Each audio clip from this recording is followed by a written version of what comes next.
సామెతలు 2వ అధ్యాయము.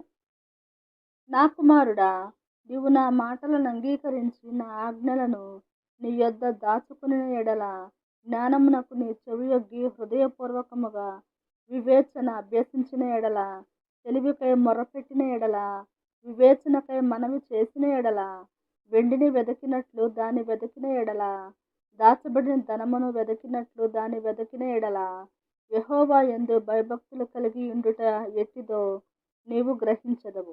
దేవుని గూర్చిన విజ్ఞానము నీకు లభించును. యెహోవాయే జ్ఞానమిచ్చువాడు. తెలివియు వివేచనయు ఆయన నోట నుండి వచ్చును.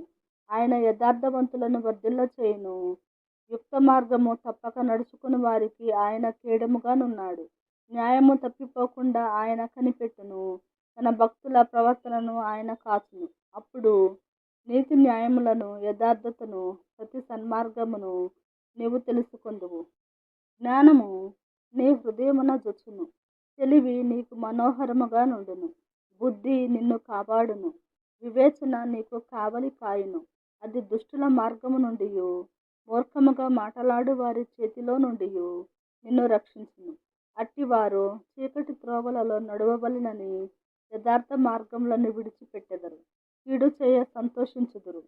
అతి మూర్ఖుల ప్రవర్తన యందు ఉల్లసించుదురు. వారు నడుచుకొను త్రోవలు వంకరవి. వారు కుటిల వర్తనులు.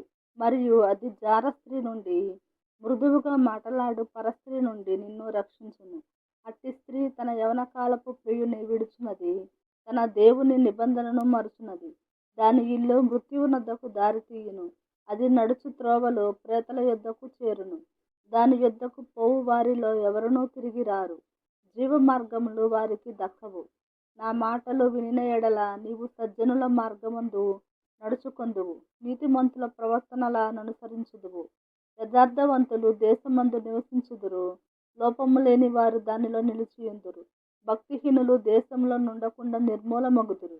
విశ్వాసఘాతకులు దానిలో నుండి పెరికివేయబడుదురు.